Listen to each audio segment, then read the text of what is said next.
हद ही पार कर दी। कांग्रेस ने फर्जीवाड़े में अपना ही रिकॉर्ड तोड़ दिया है। आपने टीवी और मोबाइल पर देखा होगा, कांग्रेस के लोग संविधान के नाम पर अपनी एक अलग लाल किताब बंटवा रहे हैं। कांग्रेस की लाल किताब पर ऊपर तो लिखा है भारत का संविधान, लेकिन लोगों ने जब भीतर से खोला तो पता चला कि लाल किताब कोरी है। सारे पन्ने कोरे, उसमें बाबा साहब के संविधान का एक शब्द भी नहीं लिखा है।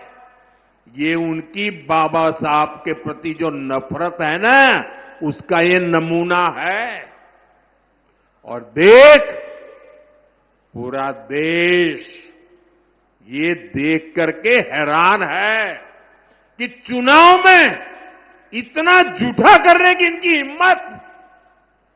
संविधान के नाम पर लाल किताब छपवाना, उसमें से संविधान के शब्दों को हटाना, ये संविधान को खत्म करने की कांग्रेस की पुरानी सोच का नमूना है।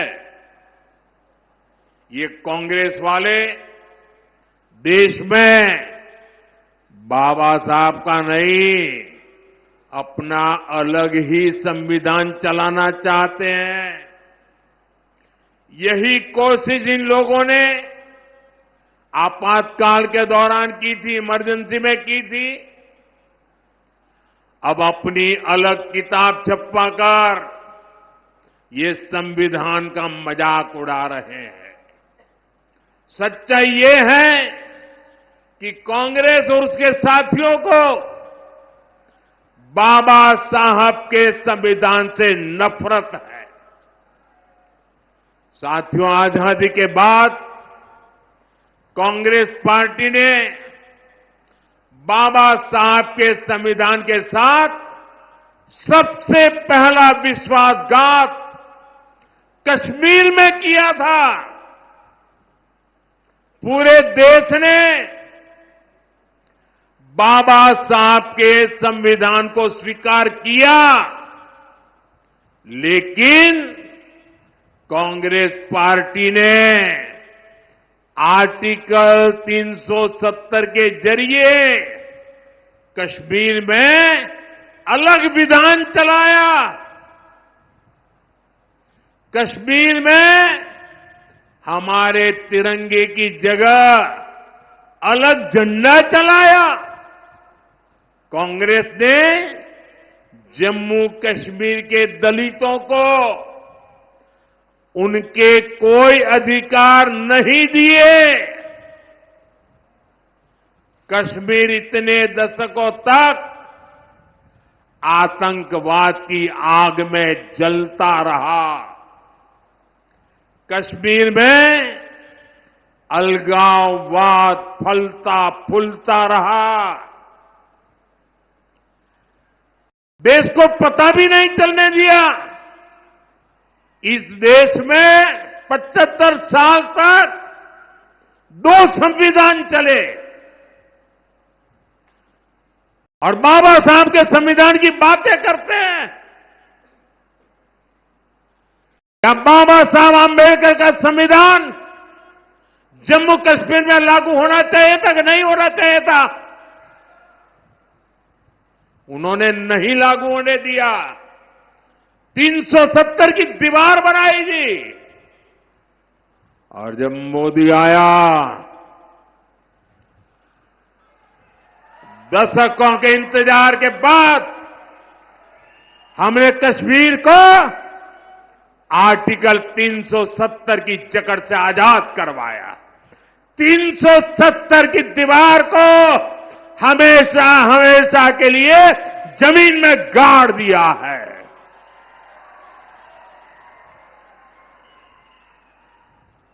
मैं नांदेड़ के मेरे देशभक्तों से पूछना चाहता हूं, आप बताइए 370 खत्म होने से आप खुश हैं?